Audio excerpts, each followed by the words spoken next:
प्यारे दर्शकों नमस्कार। तारीख है आज 2 सितंबर 2025, दिन मंगलवार, हिंदी तिथि भाद्रपद माह शुक्ल पक्ष दशमी। आइए नजर डालते हैं हमारे प्यारे राज्य उत्तराखंड की तमाम बड़ी खबरों पर। वीडियो शुरू करने से पहले कमेंट बॉक्स में जय हिंद लिखकर हमें सपोर्ट करें। तो चलिए शुरू करते हैं। अब सेवा मुक्त होने अग्निवीरों को वर्दीधारी पदों पर नौकरी में मिलेगा आरक्षण, नियमावली जारी। मुख्यमंत्री पुष्कर सिंह धामी ने अपने एक और वायदे को पूरा करते हुए सेवा मुक्त होने वाले अग्निवीरों को विभिन्न विभागों की वर्दीधारी सेवाओं में 10% क्षैतिज आरक्षण प्रदान कर दिया है। इस संबंध में सोमवार को कार्मिक व सतर्कता विभाग की ओर से विधिवत तौर पर उत्तराखंड राज्याधीन सेवाओं में समूह ग की सीधी भर्ती के वर्दीधारी पदों पर सेवायोजन हेतु सेवा मुक्त अग्निवीरों को क्षैतिज आरक्षण नियमावली 2025 जारी कर दी है। इसी नियमावली के जरिए अब सेवा मुक्त हुए अग्निवीरों को विभिन्न विभागों के वर्दीधारी पदों पर 10% क्षैतिज आरक्षण प्रदान किया जाएगा। इसमें पुलिस आरक्षी, उप निरीक्षक, प्लाटून कमांडर पीएसी, अग्निशामक, अग्निशमन द्वितीय अधिकारी, बंदी रक्षक, उप कारापाल, वन आरक्षी, वन दरोगा, आबकारी सिपाही, प्रवर्तन सिपाही और सचिवालय रक्षक जैसे महत्वपूर्ण वर्दीधारी पद शामिल हैं। देश की सेवा कर लौटे पूर्व अग्निवीर प्रदेश का गौरव हैं। दून एयरपोर्ट पर 23 वर्षों की बारिश के रिकॉर्ड टूटे, मौसम वैज्ञानिक और पर्यावरणविद भी हैरान। देहरादून एयरपोर्ट पर अगस्त माह की बारिश ने अब तक के सभी रिकॉर्ड ध्वस्त कर दिए हैं।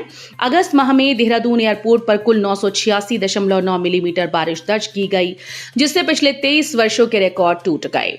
देहरादून एयरपोर्ट मौसम विभाग वर्ष 2002 से बारिश के रिकॉर्ड रख रहा है। इससे पहले का बारिश का कोई भी डेटा मौसम विभाग के पास नहीं है। चारधाम और हेमकुंड साहिब यात्रा 5 सितंबर तक स्थगित, लगातार बारिश के चलते लिया गया फैसला। उत्तराखंड में लगातार जारी बारिश को देखते हुए सरकार ने चारधाम और हेमकुंड साहिब यात्रा 5 सितंबर तक के लिए स्थगित कर दी।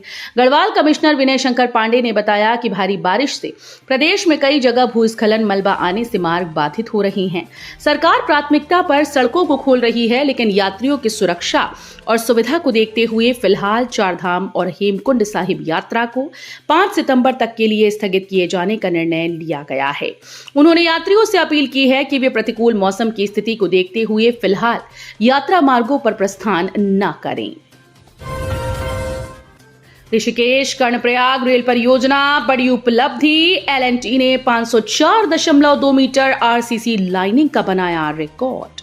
Rishikesh Karnaprayag single broad gauge rail line परियोजना में एक बड़ा मील का पत्थर स्थापित करते हुए लार्सन एंड टुब्रो ने सुरंग निर्माण के क्षेत्र में एक नया विश्व रिकॉर्ड बनाया। कंपनी ने अगस्त 2025 में एक ही 12.1 मीटर गैंट्री का उपयोग करके 504.2 मीटर आरसीसी सुरंग लाइनिंग को सफलतापूर्वक पूरा किया, जो न्यू ऑस्ट्रियन टनलिंग मेथड के तहत एक ही गैंट्री प्रणाली से हासिल की गई अब तक की सबसे अधिक मासिक प्रगति है। यह ऐतिहासिक उपलब्धि ऋषिकेश कर्णप्रयाग रेल परियोजना के पैकेज 2 के तहत एस्केप टनल शिवपुरी से गूलर में दर्ज की गई। खटीमा गोलीकांड के शहीदों के हमेशा ऋणी रहेंगे उत्तराखंड वासी।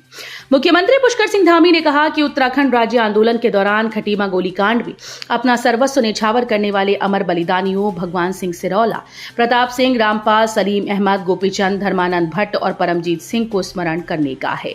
उत्तराखंड का हर नागरिक इन सभी वीर सपूतों का हमेशा ऋणी रहेगा। सोमवार को मुख्यमंत्री धामी ने खटीमा में शहीद स्मारक स्थल पर राज्य आंदोलन के दौरान शहीद आंदोलनकारियों को श्रद्धा सुमन अर्पित किए। देश के टॉप 10 सुरक्षित शहरों में देहरादून भी शामिल, महिला सुरक्षा पर आयोग की रिपोर्ट चिंताजनक। राष्ट्रीय महिला आयोग की नारी 2025 महिला सुरक्षा रिपोर्ट में देहरादून के लिए चिंताजनक आंकड़े सामने आए। रिपोर्ट के अनुसार देहरादून का महिला सुरक्षा सूचकांक केवल 60.6% रहा, जो राष्ट्रीय औसत 64.6% से भी कम है। वहीं कोहिमा जैसे शहर जहां सुरक्षा सूचकांक 82.9% है, वहां की तुलना में देहरादून काफी पीछे नजर आया। महिलाओं से विभिन्न मामलों में पूछे गए सवालों के आधार पर यह सर्वे हुआ। सर्वे रिपोर्ट में कहा गया कि दून की केवल 50% महिलाएं शहर को बहुत सुरक्षित या सुरक्षित मानती हैं, जबकि अन्य शहरों में यह औसत 60% है। किसानों की आय बढ़ाएगी मोरपंखी, नर्सरी तैयार कर शोध कार्य किया गया शुरू, जाने क्या है खूबियां। मोरपंखी पौधों की पहचान आम लोगों के लिए एक सजावटी पौधे के रूप में है। इसको घरों के आंगन या कार्यालय परिसर में आमतौर पर देखा जाता है। आने वाले समय में मोरपंखी किसानों की आमदनी भी बढ़ाएगी। सगंध पौध केंद्र सेलाकुई पिछले 7-8 साल से मोरपंखी की व्यावसायिक खेती पर शोध कर रहा है। इसमें अच्छे परिणाम सामने आ रहे हैं। मोरपंखी पौधे का वनस्पतिक नाम थूजा कॉम्पैक्टा है। सदाबहार पिरामिडनुमा मोरपंखी के पौधे की पत्तियों में कई औषधीय तत्व पाए जाते हैं। डाक पत्थर बैराज से यमुना में छोड़ा गया 1.23 लाख क्यूसेक पानी। दिल्ली और हरियाणा के लिए अलर्ट जारी। यमुना और टोंस नदी के ऊपरी जलग्रहण क्षेत्र में लगातार बारिश के चलते दोनों नदियां जबरदस्त उफान पर हैं। डाक पत्थर बैराज से यमुना नदी में लगातार 1.23 लाख क्यूसेक पानी छोड़ा जा रहा है। सोमवार को बैराज से यमुना नदी में अधिकतम 1.39 लाख क्यूसेक पानी छोड़ा गया था। भांजा बनकर 5.85 लाख रुपए की धोखाधड़ी। दोस्त के एक्सीडेंट के नाम पर ठगी पैसे। एक व्यक्ति से उसका भांजा बनकर साइबर ठग ने 5.85 लाख रुपए की धोखाधड़ी कर ली। पीड़ित का भांजा दुबई में रहता है। आरोपित की आवाज भी पीड़ित के भांजे की आवाज से मेल खा रही थी। ठगी का पता चलने पर पीड़ित ने इस बारे में कोतवाली में मुकदमा दर्ज कराया। पुलिस ने मामले की जांच शुरू कर दी। गंगा नहर कोतवाली क्षेत्र के सैनिक कॉलोनी निवासी कुंवर सिंह भंडारी ने पुलिस को तहरीर दी, जिसमें बताया गया कि उसका भांजा बिट्टू दुबई में नौकरी करता है। बताया कि 23 अप्रैल 2025 को उसके पास एक विदेशी नंबर से फोन आया। फोन करने वाले की आवाज उसके भांजे बिट्टू जैसी थी। उसने बताया कि वो बिट्टू बोल रहा है। उसने कहा कि वो उनके खाते में रियाल भेज रहा है। उसने कहा कि उसके घर वाले इस रकम को खर्च कर देंगे, इसलिए वो उनके खाते में भेजना चाहता है। उसने कुंवर सिंह भंडारी के बैंक की डिटेल भी ले ली। एक सरकारी कर्मचारी की 2 पत्नियां, 60 लाख को लेकर दोनों में छिड़ी जंग। दिलचस्प है पूरा मामला। उत्तराखंड के चमोली में स्वास्थ्य विभाग के कर्मचारी अरुण वर्मा की मौत के बाद 2 पत्नियां सामने आने का विवाद थमने का नाम नहीं ले रहा। दोनों महिलाएं खुद को असली पत्नी बताकर उनकी संपत्ति, पेंशन, नौकरी और अन्य भत्तों की हकदार बता रही हैं। इनमें से चमोली की महिला चंद्रकांता की 3 और हापुड़ की मीना देवी के 2 बच्चे हैं। अब नंदानगर पर संकट। जमीन पर दरारें देख फिर सहमे लोग। आशियाने छोड़ने पड़े अपने तो छलकने लगा दर्द। चमोली में एक बार फिर से बड़ा संकट छाया है। नंदानगर के बैंड बाजार के ऊपर जमीन की दरारें बढ़ती जा रही हैं। 3 और भवन ध्वस्त हो गए। यहां रह रहे परिवारों को प्रशासन की ओर से पहले ही सुरक्षित स्थानों पर भेज दिया गया था। 5 अन्य भवन कभी भी जमींदोज हो सकते हैं। काठगोदाम और लालकुआ से 11 नई ट्रेन दौड़ने की तैयारी। सप्ताह में 6 दिन चलाने की है योजना। कुमाऊं के यात्रियों के लिए रेलवे बड़ी सौगात देने जा रहा है। काठगोदाम से नई दिल्ली के बीच वंदे भारत ट्रेन चलाने की तैयारी है।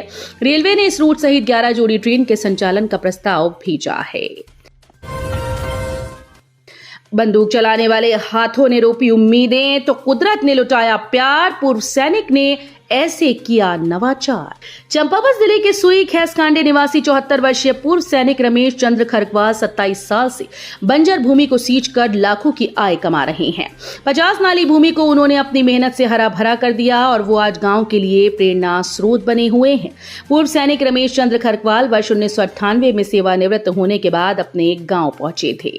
उनके पास अन्य सरकारी सेवाओं में जाने का मौका था, लेकिन उन्होंने अपने पूर्वजों के खेतों को सींचने का मन बनाया और सब्जी उत्पादन शुरू किया। प्रदेश में लटका सड़कों के पुनर्निर्माण का काम। दूसरे चरण की नहीं मिल रही वित्तीय मंजूरी। प्रदेश के 5 किलोमीटर से अधिक की लंबाई की सड़कों को दूसरे चरण के पुनर्निर्माण की अनुमति नहीं मिल रही। इससे सैकड़ों सड़कों का काम लटका हुआ है। लोक निर्माण विभाग के प्रमुख अभियंता राजेश शर्मा के मुताबिक विभाग के पास सड़कों के पुनर्निर्माण के लिए सीमित बजट है। गौरीकुंड हाईवे पर मुनकटिया के पास वाहन के ऊपर गिरा भारी बोल्डर। 2 लोगों की मौके पर ही मौत। रुद्रप्रयाग गौरीकुंड हाईवे पर मुनकटिया में वाहन के ऊपर भारी बोल्डर गिरने से 2 लोगों की मौत हो गई। उत्तराखंड में लगातार बारिश ने तबाही मचाई हुई है। पहाड़ों पर खासकर बारिश से भारी बोल्डर और मलबा सड़कों पर गिर रहा है।